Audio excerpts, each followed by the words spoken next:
ஆண்டவராகிய இயேசு கிறிஸ்துவின் இனிய நாமத்தில் அன்பின் வாழ்த்துக்கள். இந்த கால வேளையிலும் இந்த வீடியோ மூலமாய் உங்களோடு கூட தொடர்பு கொள்வதில் நான் மிக்க மகிழ்ச்சி அடைகிறேன். ஆண்டவர் தாமே இந்த கால வேளையிலும் உங்களுக்கு ஆசீர்வதித்து தருவாராக. அவருடைய கிருபை இந்த நாளில நீங்கள் செய்கிற ஒவ்வொரு வேலையில அவர் உங்களோடு கூட இருந்து உங்களை வழி நடத்துவதாக.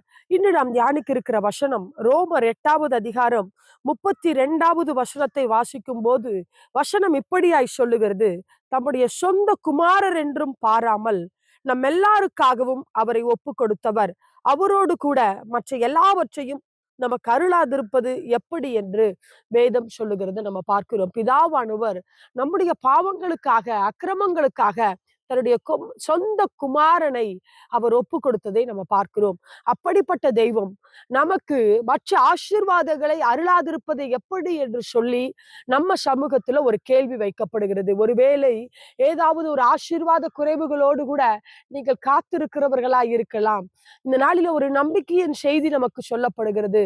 தன்னுடைய ஒரே பேரான குமாரனை ஒப்பு கொடுத்த பிதாவானவர் உங்களுக்கான நன்மைகளை, உங்களுக்கான ஆசீர்வாதங்களை, உங்களுக்கான உயர்வுகளை, உங்களுக்கான சுகத்தை அருளாதிருப்பது எப்படி என்று சொல்லி வேதம் சொல்லுகிறத நம்ம பார்க்கிறோம். எனவே சந்தோஷத்தோடு கூட ஆண்டவர் நம்மளோடு கூட இருக்கிறார். அவர் நம்மை நடத்த வல்லவராய் இருக்கிறார்.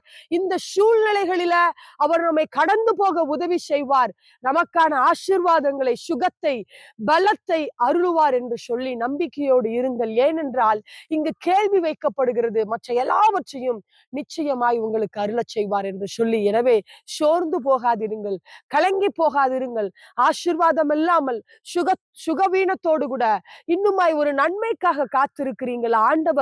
ஆண்டவர் இயேசுவானவர் நம்முடைய பாடுகளுக்காக, நம்முடைய அக்கிரமங்களுக்காக ஏற்கனவே அவர் சிலுவையில எல்லாவற்றையும் சுமந்து விட்டார். நாம் சுமக்க தேவையில்லை. நாம் இந்த பலவீனத்தை, நாம் இந்த ஆசீர்வாத குறைவுகளை சுமந்து கொண்டு போக தேவையில்லை.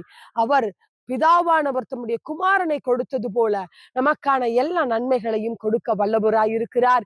இந்த நாளில நீங்கள் ஆண்டவரை நோக்கி கேட்கும் போது, ஆண்டவருடைய சமூகத்துல நீங்கள் செபிக்கிறவர்களாய் இருக்கும் போது எல்லாவற்றையும் அருள் செய்வார். நம்பிக்கையோடு ஆண்டவருடைய சமூகத்துல காத்திருங்கள்.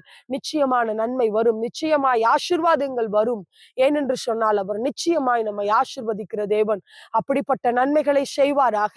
இந்த நாளில் அப்படிப்பட்ட உயர்வுகள் உங்களை நோக்கி கடந்து வருவதாக. ஆண்டவருடைய சமூகத்துல நம்பிக்கையோடு நம்ம ஜெபிக்கலாமா?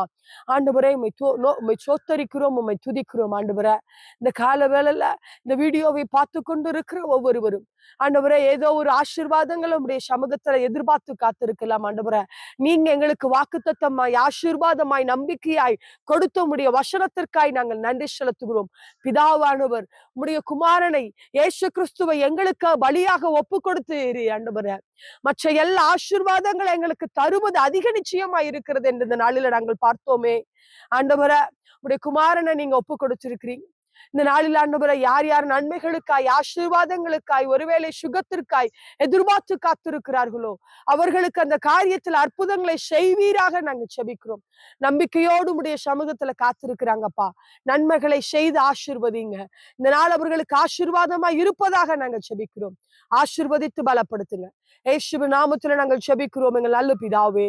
ஆமென். ஹல்லேலூயா. நிச்சயமா இந்த நாள் உங்களுக்கு ஆசீர்வாதமாய் இருப்பதாக. ஆமென்.